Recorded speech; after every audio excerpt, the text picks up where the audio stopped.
Hello everyone, வாங்க இந்த peppermint latte body scrub எப்படி பண்றதை நம்ம பார்க்கலாம். ஸோ அதுக்கு முன்னாடி ஒரு சின்ன இன்ஃபர்மேஷன். இது வந்து விட்டமின் சி சீரம், அதாவது ஸ்டேபிள் விட்டமின் சி சீரம். யூஸ்வலாக நம்ம விட்டமின் சி பவுடர் வச்சு பண்ணும்போது அது சீக்கிரமாக ஆக்சிடைஸ் ஆகிடும். பட் ஸ்டேபிளான ஒரு விட்டமின் சி ஃபார்முலேஷன் எப்படி பண்ணுறது அப்படின்றத நான் பேட்ரியான் எக்ஸ்க்ளூசிவ் வீடியோவாக நான் அப்லோட் பண்ணியிருக்கேன். அதோட லிங்க்கு கீழே இருக்குது, நீங்கள் செக் பண்ணிக்கோங்க. சரி வாங்க, இப்போ நம்ம பெப்பர்மெண்ட் லாட்டே பாடி ஸ்க்ரப் எப்படி பண்ணுறது நம்ம பார்க்கலாம். ஸோ ஃபஸ்ட்டு பார்த்தீங்கன்னா நான் சர்ஃபெக்டன்ட் ஃபேஸ் மெஷர் பண்ணிக்கிறேன்.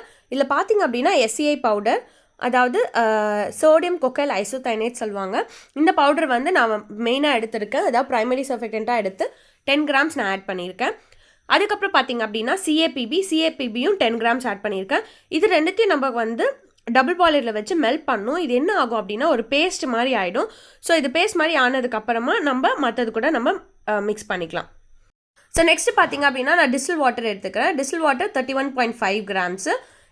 அதெல்லாம் நீங்கள் வந்து ஒரு ஹைட்ரோசோலோ இல்லை காஃபி டிகாஷன் அந்த மாதிரி கூட நீங்கள் எடுத்துக்கலாம். அடுத்து நான் வந்து கிளிசரின் மெஷர் பண்ணிக்கிறேன். கிளிசரின் வந்து 5 கிராம்.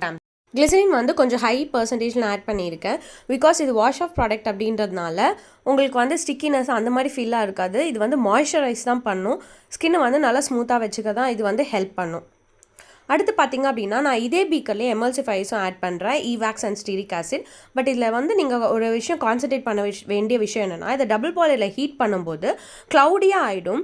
ஸோ உங்களுக்கு ஈவாக்ஸ் அண்ட் ஸ்டீரிக் ஆசிட் கம்ப்ளீட்டாக மெல்ட் ஆச்சா இல்லையான்றது ஒரு டவுட் வந்து கன்ஃபார்மாக தெரியாது. ஸோ அதனால் நீங்கள் என்ன பண்ணால் ஸ்பூன் வச்சு மிக்ஸ் பண்ணி பார்த்துட்டு அதுக்கப்புறமா தான் நீங்கள் ஹீட்லேருந்து ரிமூவ் பண்ணணும். ஸோ நெக்ஸ்ட் இன்க்ரீடியன்ட் பார்த்தீங்க அப்படின்னா மேங்கோ பட்டர் நான் ஆட் பண்ணுறேன். மேங்கோ பட்டர் பதில் ஷியா பட்டரையும் நீங்கள் ஆட் பண்ணிக்கலாம். மேங்கோ பட்டர் பார்த்தீங்கன்னா நான் 5% தான் ஆட் பண்ணியிருக்கேன். நீங்கள் ஒரு 6 or 7% கூட ஆட் பண்ணிவிட்டு ஆயில் பர்சன்டேஜை கம்மி பண்ணிக்கலாம். ஸோ நெக்ஸ்ட்டு பார்த்தீங்க அப்படின்னா நான் ஆல்மண்ட் ஆயில் ஆட் பண்ணுறேன். உங்கள்கிட்ட வேறு கரியர் ஆயில் எது, ஸ்கின் லவிங் கரியர் ஆயில் எது இருந்தாலும் அதுவும் நீங்கள் ஆட் பண்ணிக்கலாம் தாராளமாக. ஸோ இப்போ பார்த்தீங்க அப்படின்னா இதில் water phase and oil phase நம்ம மெஷர் பண்ணியிருக்கோம். இதை வந்து நல்லா மெல்ட் பண்ணணும். மெல்ட் பண்ணதுக்கப்புறமா இப்படி பார்த்தீங்கன்னா க்ளவுடியாக ஆகிடும். நீங்கள் எமல்சிஃபைஸ்லாம் நல்லா மிக்ஸ் ஆகிடுச்சான்னு மெல்ட் ஆகிடுச்சான்னு பார்த்துட்டு அதுக்கப்புறமா பிளெண்டர் போடணும். ஸோ இப்போ பிளெண்டர் போட்டதுக்கப்புறமா நம்ம சர்ஃபெக்டன்ட் ஃபேஸ் வந்து நம்ம மெல்ட் பண்ணோம் இல்லையா, எஸ்சிஐ அண்ட் சிஏபிபி, அதை வந்து நம்ம இதில் ஆட் பண்ணி மிக்ஸ் பண்ணணும். ஸோ இப்போ பார்த்தீங்கன்னா அது ரொம்ப திக்காக இருக்குது இல்லையா, நம்மளுக்கு வந்து அந்த லோஷன் வந்து அந்த வாட்டர் அண்ட் ஆயில் ஃபேஸ் வந்து பார்த்திங்க அப்படின்னா தின்னாக இருக்குது. ஸோ இது வந்து திக்காக இருக்குது. இப்போ நம்ம சின்ன பேட்ச் பண்ணுறதுனால நான் வந்து சைட்லேயே அதை வந்து மிக்ஸ் பண்ணி பண்ணுறேன். நீங்கள் என்ன பண்ணலாம் அப்படின்னா திரும்ப இதில் ஹீட்டில் வச்சு ஒரு வாட்டி ஸ்பேட்ச்லாலேயே மிக்ஸ் பண்ணணும். பிளெண்டர் போடக்கூடாது, ஸ்பேட்ச்லாவில் மட்டும்தான் மிக்ஸ் பண்ணணும். மிக்ஸ் பண்ணிட்டீங்க அப்படின்னா அது ஒரு க்ரீமாக அந்த மாதிரி ஆகிடும்.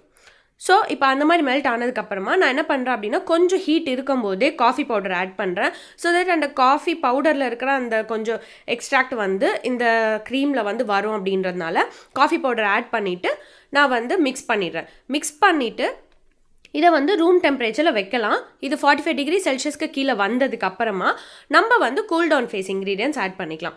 ஸோ இப்போ பார்த்தீங்கன்னா நான் செக் பண்ணுறேன், டெம்பரேச்சர் செக் பண்ணால் வந்து எனக்கு டெம்பரேச்சர் ரொம்ப ஹையாக இருந்துச்சு. ஸோ அதனால் நம்ம வந்து கூல் டவுன் ஃபேஸ் ஆட் பண்ணுறதுக்கு வெயிட் பண்ணிவிட்டு அதுக்கப்புறமா நம்ம ஆட் பண்ணுறோம். ஸோ ஃபஸ்ட்டு வந்து நான் பெப்பர்மெண்ட் எசென்ஷியல் ஆயில் ஆட் பண்ணுறேன். ஸோ பெப்பர்மெண்ட் எசென்ஷியல் ஆட் பண்ணும்போது கொஞ்சம் நல்ல ஒரு கூலிங்கான எஃபெக்ட் இருக்கும். ப்ளஸ் அதுக்கும் ஸ்கின் பெனிஃபிட்ஸ் நல்லாவே இருக்குது. ஆக்னே, பாடி ஆக்னே இதுக்கெல்லாமே நல்லாயிருக்கும்.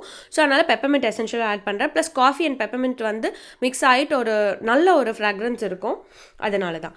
அடுத்து பார்த்தீங்கன்னா ப்ரிசர்வேட்டிவ் இந்த கூல்டவுன் ஃபேஸில் பார்த்தீங்கன்னா 2 இன்க்ரீடியன்ஸ் தான், preservative and peppermint essential oil தான். இதை ஆட் பண்ணிவிட்டு ஸ்பேட்ச்லாவில் மிக்ஸ் பண்ணணும். பிளெண்டர் யூஸ் பண்ணக்கூடாது. சர்ஃபெக்டன்ஸ் ஆட் பண்ணதுக்கப்புறமா பிளெண்டர் யூஸ் பண்ணக்கூடாது. ஸோ இதை ஆட் பண்ணிவிட்டு மிக்ஸ் பண்ணி அதுக்கப்புறமா நம்ம பேக் பண்ணி யூஸ் பண்ணலாம், அவ்வளோதான். ஸோ இந்த காஃபி ஸ்க்ரப் வந்து வீக்லி ஒன்ஸ் பாடிக்கு யூஸ் பண்ணலாம். இது ஆக்சுவலி ஃபேஸுக்குமே யூஸ் பண்ணலாம், ரொம்ப சேஃப் தான். வீக்லி ஒன்ஸ் நீங்கள் வந்து ஃபேஸ்க்கும் ஸ்க்ரப் மாதிரி இது யூஸ் பண்ணாலும் உங்களுக்கு ரொம்ப நல்ல ஸ்கின் சாஃப்டாக இருக்கும். Plus coffee and almond oil இதெல்லாம் வந்து உங்களுக்கு ஸ்கின்னை வெல்வெட்டி ஸ்மூத் ஆகும் அப்படின்றது வந்து ஒரு ரிசர்ச்சில் சொல்லியிருக்காங்க. ஸோ இதை வீக்லி ஒன்ஸ் கண்டிப்பாக யூஸ் பண்ணிங்க அப்படின்னா உங்களுக்கு கண்டிப்பாக டிஃப்ரென்ஸ் இருக்கும். So thank you so much for வாட்சிங். இந்த வீடியோ உங்களுக்கு பிடிச்சிருந்துச்சுன்னா கண்டிப்பாக சப்ஸ்கிரைப் பண்ணுங்கள் அண்ட் பெல் ஐக்கானையும் கிளிக் பண்ணிக்கோங்க. நெக்ஸ்ட் என்ன வீடியோ வேணுன்றதை நீங்கள் கமெண்ட் பாக்ஸில் கமெண்ட் பண்ணுங்கள். கண்டிப்பாக மறக்காமல் என்னோடய பேட்ரியான் வீடியோவும் நீங்கள் செக் பண்ணிக்கோங்க.